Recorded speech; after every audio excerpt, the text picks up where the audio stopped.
Hello and welcome to Arvada Insights. I'm Wendy Brockman, and joining me today for our first show of 2012 is the new mayor of Arvada, Marc Williams.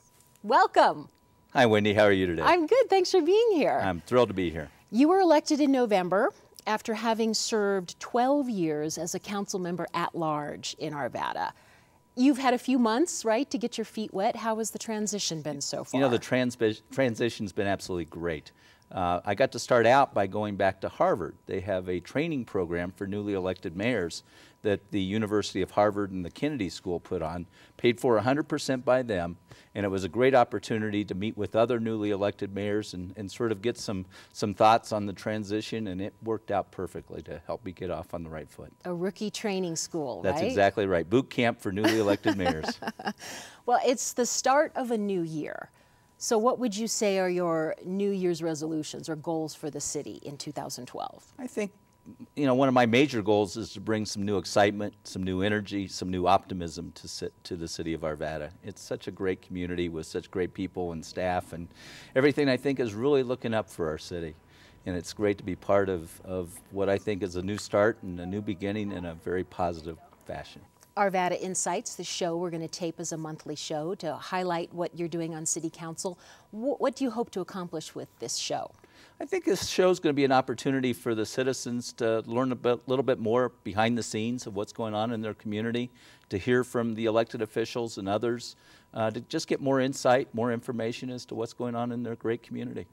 Is there one specific project that you and the City Council see as a priority this year? Boy, when you try to narrow it down to one, it's really tough. But one of our top priorities is continuing work on completion of the Beltway.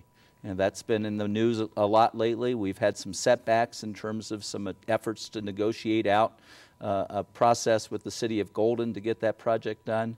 But we're not totally pessimistic. We think that we can still get this thing done, and that's going to be a huge priority for us, for mobility for our citizens, for the importance of transportation for business, and for our Candelas project, which is a major economic driver for the future of Arvada. You've always been very active in the community, sitting on various boards and committees. You're a member of a law firm in Arvada. What do you hear from Arvada residents? What do you think is important to them? Again, I'm hearing a renewed voice of optimism. In my law practice, I deal with a lot of individuals and a lot of businesses, so they always say this is a great opportunity to be able to talk to the mayor in addition to their attorney. But there is an optimism. I think businesses are more willing to put some money back into their businesses, so I'm thinking that there's some things that are very positive in that area. I think that with the citizenry as a whole, just a sense that, you know, that we've got a great, safe community and that they want to keep it that way. So I'm hearing a lot of positives and just a sense of, you know, let's start out the new year in a very positive, optimistic fashion. You have 6 partners on the council with you. How do you think these personalities are going to gel? Do you have a sense yet of how you guys are going to work together? I am so thankful to the citizens of Arvada for putting this council together. We have some wonderful elected officials who bring a very diverse sense of values and opinions to the council. We have some, you know, pretty staunch conservatives and some pretty progressive types as well. But when it comes to Arvada city issues, you know, it's nonpartisan, and everybody puts down their partisan side and works together. We've got younger, we've got older, we have experienced, we have rookies, and it's just a great group of council members that are really gelling nicely together. It's eclectic. It's eclectic. So what have you learned, if anything, over your last 12 years on council about the city's management style, good or bad? What seems to work and what doesn't? What people need to realize is that, you know, while we have an elected city council and an elected mayor, much of what's done at the city level is done through the city manager's office. We have a professional staff that's responsible for putting all of our programs together. City council oversees the policy of it, but it's really staff that does the day-to-day work. We had a superb city manager for 25 years in Craig Koshin, who served 2 different stints in that, and we have hired a superb new city manager in Mark Devon. He comes from Woodland, California. He's going to do a terrific job for us.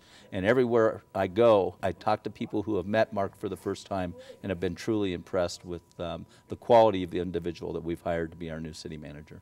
You talk about letting the viewers kind of see behind the scenes. Your council meetings are always broadcast on Channel 8 and on Arvada's website.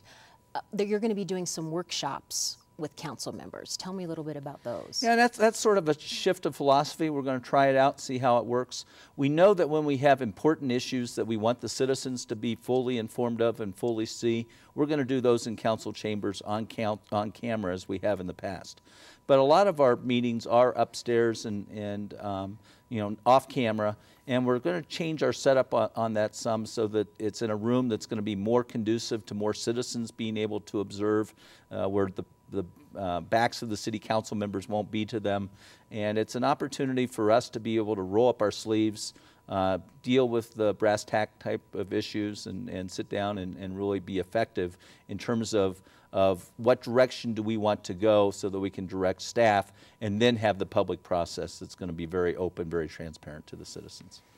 You seem a little excited about all this. You know, I love it. It's just, you know, I've been part of this community for almost 33 years now, and it's just a great place to have raised a family, to be a part of. My wife and I ride our tandem bike all through town all the time during the summertime. We love to play golf. We love to get to the restaurants and see folks, and it's just, you know, so many people talk about Arvada as it's sort of a Mayberry of 108,000 people. And it is. It's got such a great feel to it. You've got people who bring their families back to Arvada. I'm glad I never had to leave. It's just a great place. Matching outfits on your tandem would be very Mayberry. We do. You may have seen us. I'm going to watch for that. Watch for that, yes. We're going to be on the lookout for the mayor and his tandem bike. All right, well, congratulations on your first Arvada Insights. You did it. Whew. It's great to see you. All right, we're looking forward to a lot of projects and stories to talk about in 2012. And if you have a question for the mayor or the city council, email them at tv8@arvada.org. Until then, thanks for joining us. We'll see you next time on Arvada Insights.